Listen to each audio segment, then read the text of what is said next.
एक बार की बात है, एक छोटे से गांव में रामू नाम का एक गरीब लकड़हारा रहता था। वह बहुत ईमानदार और मेहनती था। रोज वह जंगल में जाता, लकड़ियां काटता और उन्हें बाजार में बेचकर अपना गुजारा करता था। एक दिन वह नदी के किनारे एक पेड़ काट रहा था कि अचानक उसकी कुल्हाड़ी हाथ से फिसलकर नदी में गिर गई। नदी बहुत गहरी थी, जिससे रामू बहुत परेशान हो गया। वह सोचने लगा, अब मैं क्या करूं?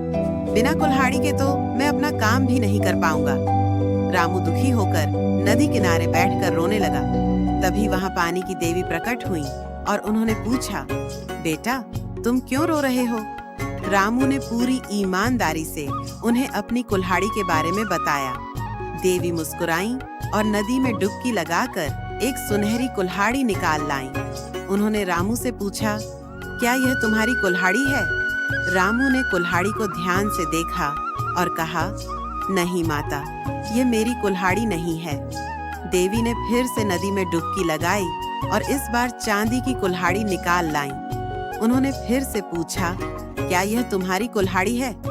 रामू ने फिर से ईमानदारी दिखाई और कहा, नहीं माता, मेरी कुल्हाड़ी तो लोहे की थी।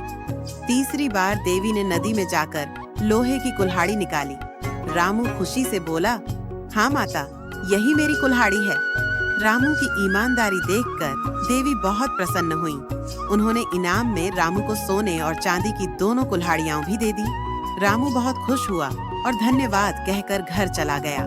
गांव में जब लोगों ने उसकी ईमानदारी की यह कहानी सुनी, तो सब ने उससे प्रेरणा ली। ईमानदारी हमेशा फल देती है और सच्चाई की राह पर चलने वालों को भगवान का आशीर्वाद अवश्य मिलता है। कहानी पसंद आई तो लाइक और सब्सक्राइब जरूर करें।